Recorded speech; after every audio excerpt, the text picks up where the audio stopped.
Welcome to my class. In Microsoft Excel program, there are a number of financial functions given to us. Here a list of all financial functions is given to you. All functions listed here are discussed in separate video lectures. Let us start. इस particular video lecture के अंदर मैं दो functions को take up करूंगा, NPER function and PPMT function.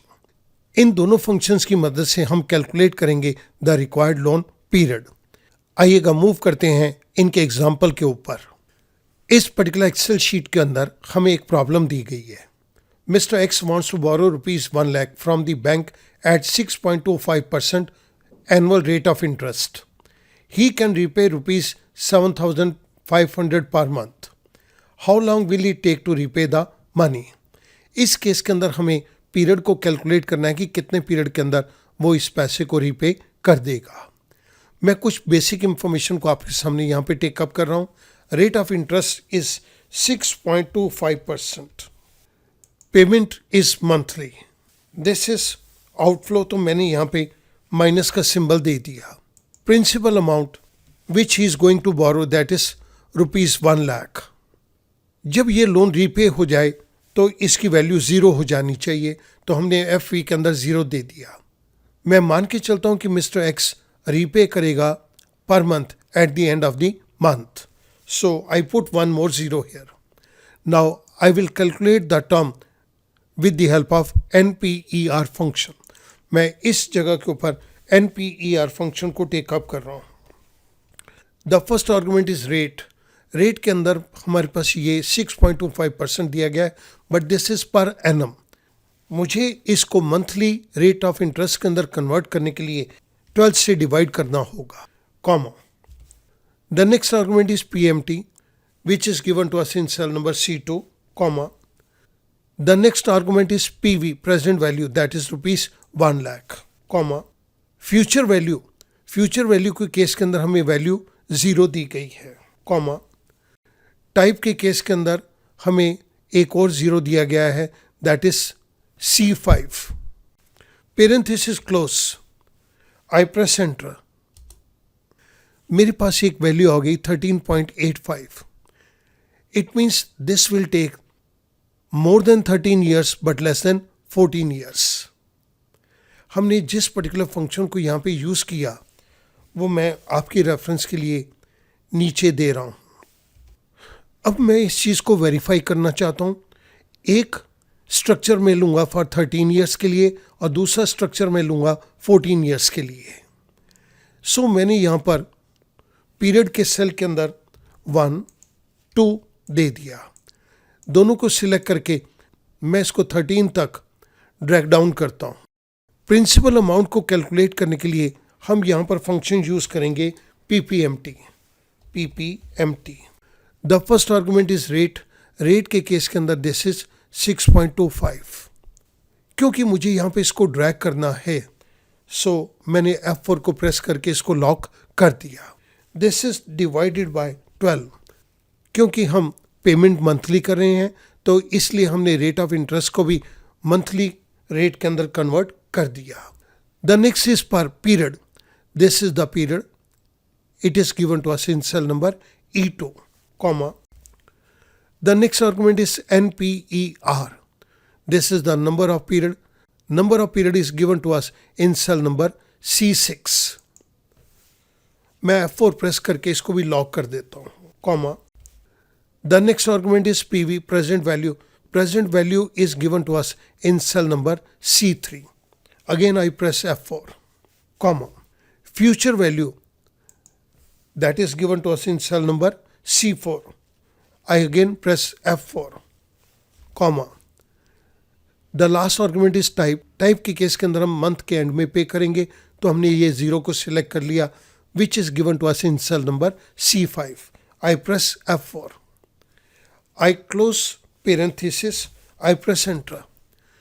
जैसे ही मैंने यहाँ पर एंटर प्रेस किया मेरे पास एक वैल्यू आ गई 6,979 रुपीज़ 17 पैसा।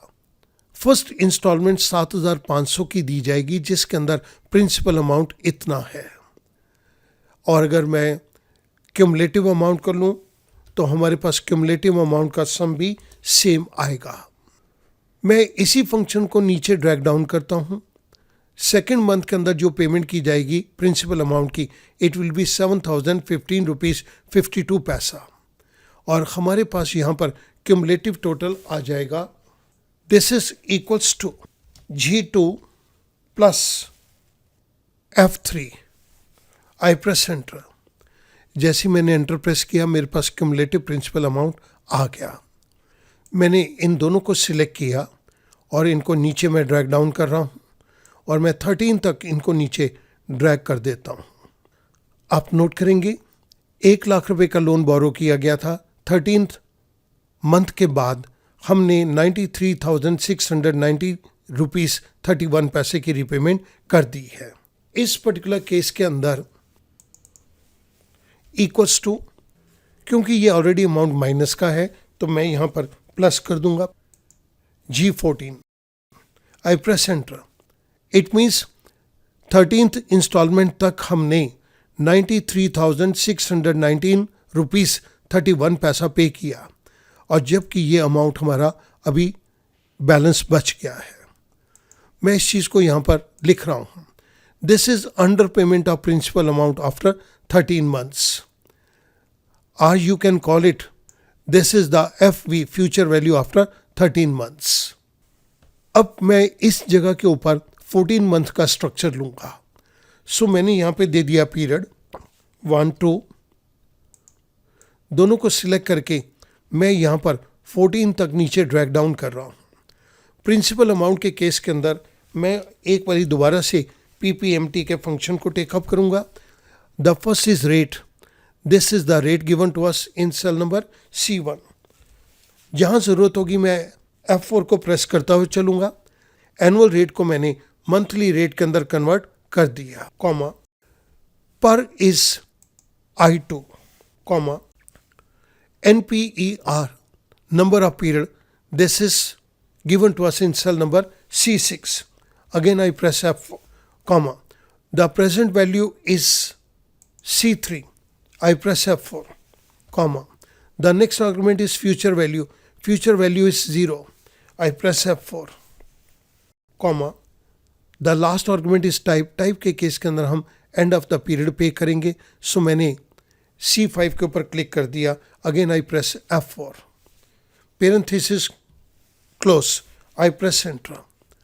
आप देखिएगा सेम अमाउंट आ रहा है। क्यूमुलेटिव अमाउंट के केस के अंदर पहली बारी तो ये सेम ही रहेगा।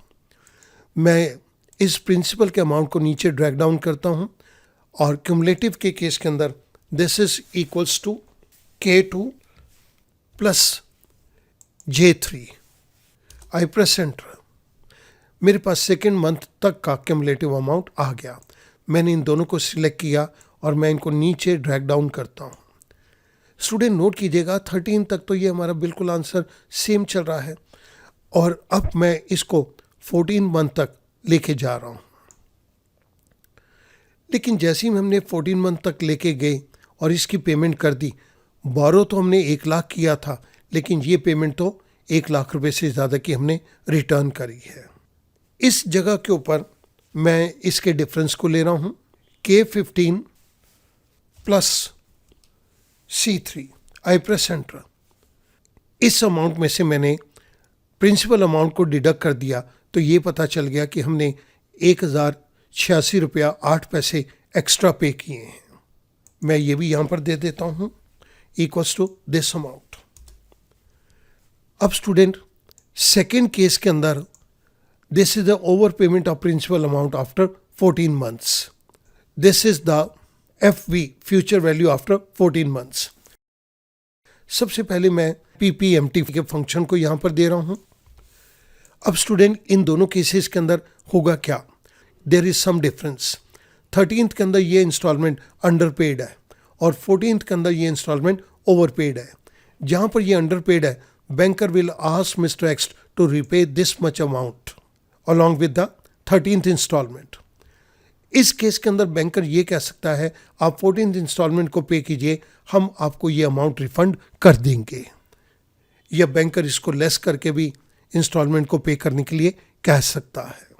स्टूडेंट, मैं उम्मीद करूंगा ये दोनों चीज़ें अब आपको बिल्कुल क्लियर हो जानी चाहिए कि ये 13.85 का क्या मीनिंग है। इंस्टॉलमेंट का अमाउंट 13 महीने से ज़्यादा का है लेकिन 14 महीने से कम का है, और ये चीज़ हमने यहाँ पर वेरीफाई कर दी। I hope now the things will become simple for you. Thank you very much.